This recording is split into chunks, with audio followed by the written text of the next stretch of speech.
भगवान गौतम बुद्ध को विश्व के प्राचीनतम धर्मों में एक बौद्ध धर्म का प्रवर्तक माना गया है। उनके अनमोल विचारों से जीवन की दशा और दिशा बदल जाती और नई प्रेरणा मिलती है। लोग उनके उपदेशों और विचारों को ग्रहण कर उसका पालन करते हैं। लेकिन गौतम बुद्ध के कई विचारों में एक है चार पति पत्नी होने से जुड़े विचार, जिसे जानकर आप चकित रह जाएंगे। गौतम बुद्ध के अनुसार हर पुरुष की चार पत्नियां और हर स्त्री के चार पति होने चाहिए।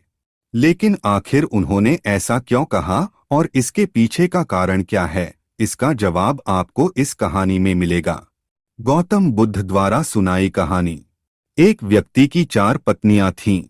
उस दौर में पुरुषों को एक से अधिक पत्नियां रखने का अधिकार प्राप्त था।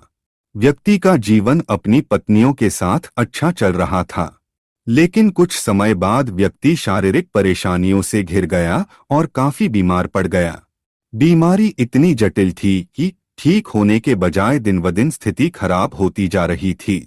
अपनी हालत देख व्यक्ति को यह समझ आ गया था कि उसकी मृत्यु का समय नजदीक है। इसे लेकर वह उदास रहने लगा।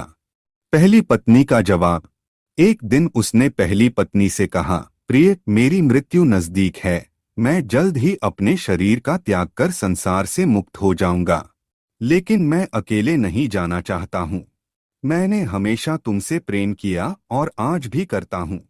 क्या तुम मेरे मृत्यु के बाद मेरे साथ चलोगी?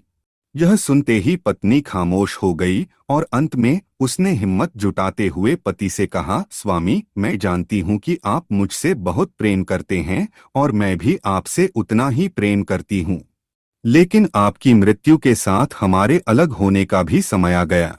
यह कहते हुए पहली पत्नी ने मृत्यु के बाद उसके साथ चलने से इनकार कर दिया। दूसरी पत्नी का जवाब। इसके बाद व्यक्ति अपनी दूसरी पत्नी के पास जाकर उससे भी यही प्रश्न पूछते हुए कहता है, क्या तुम मृत्यु के बाद मेरे साथ चलोगी? जवाब में दूसरी पत्नी कहती है, जब आपकी पहली पत्नी ने ही आपके साथ जाने से इनकार कर दिया तो मैं आपके साथ कैसे जा सकती हूँ? यह कहते हुए वह भी उसके पास से चली जाती है। तीसरी पत्नी का जवाब। व्यक्ति की मौत अब बेहद करीब रहती है और वह मृत्यु के बाद अकेले होने के कारण उदास मन से तीसरी पत्नी को बुलाकर भी यही प्रश्न करता है। तीसरी पत्नी भी मृत्यु के बाद उसके साथ जाने से इनकार कर देती है। चौथी पत्नी का जवाब। मृत्यु को और करीब पाकर अब व्यक्ति की सारी उम्मीदें खत्म हो चुकी होती है और अंत में वह अपनी चौथी पत्नी को बुलाता है और हिम्मत जुटाकर वही प्रश्न पूछता है जो उसने अपनी 3 पत्नियों से पूछे थे। व्यक्ति कहता है, मैं मरने के बाद जहां भी जाऊंगा, क्या तुम भी मेरे साथ वहां चलोगी? तब चौथी पत्नी कहती है, स्वामी, मैं आपके साथ जरूर चलूंगी। आप जहां भी जाएंगे मैं भी आपके साथ चलूंगी और आपका साथ दूंगी, क्योंकि मैं खुद भी आपसे दूर नहीं रह सकती। कहानी का सार और सीख। कहानी को सुनाते हुए गौतम बुद्ध अंत में कहते हैं, हर पुरुष और महिला के पास 4 पत्नियां और 4 पति जरूर होने चाहिए। यह इसलिए क्योंकि उसे भी चौथी बार में हाँ सुनने को मिले। हालांकि कहानी में बताए 4 पति और पत्नी का तात्पर्य यहाँ गौतम बुद्ध ने जीवन के पहलू को बताया है।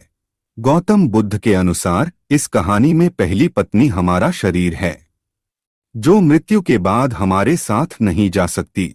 इसलिए मृत्यु के बाद शरीर को जला दिया जाता है या दफना दिया जाता है। दूसरी पत्नी है हमारा भाग्य है। मृत्यु के बाद हमारा भाग्य भी यहीं छूट जाता है और हम उसे साथ नहीं लेकर जा सकते हैं। तीसरी पत्नी का संबंध रिश्तों से है।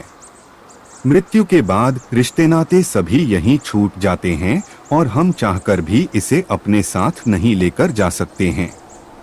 कहानी में चौथी पत्नी जो कि साथ जाने के लिए तैयार हो जाती है, इसका संबंध हमारे कर्म से है। कर्म ही एकमात्र ऐसी चीज है जो मृत्यु के बाद हमारे साथ जाती है। कर्म ही वह चीज है जिससे हमारे पाप पुण्य का लेखा जोखा होता है और मृत्यु के बाद हमारी आत्मा को स्वर्ग या नरक की प्राप्ति होती है।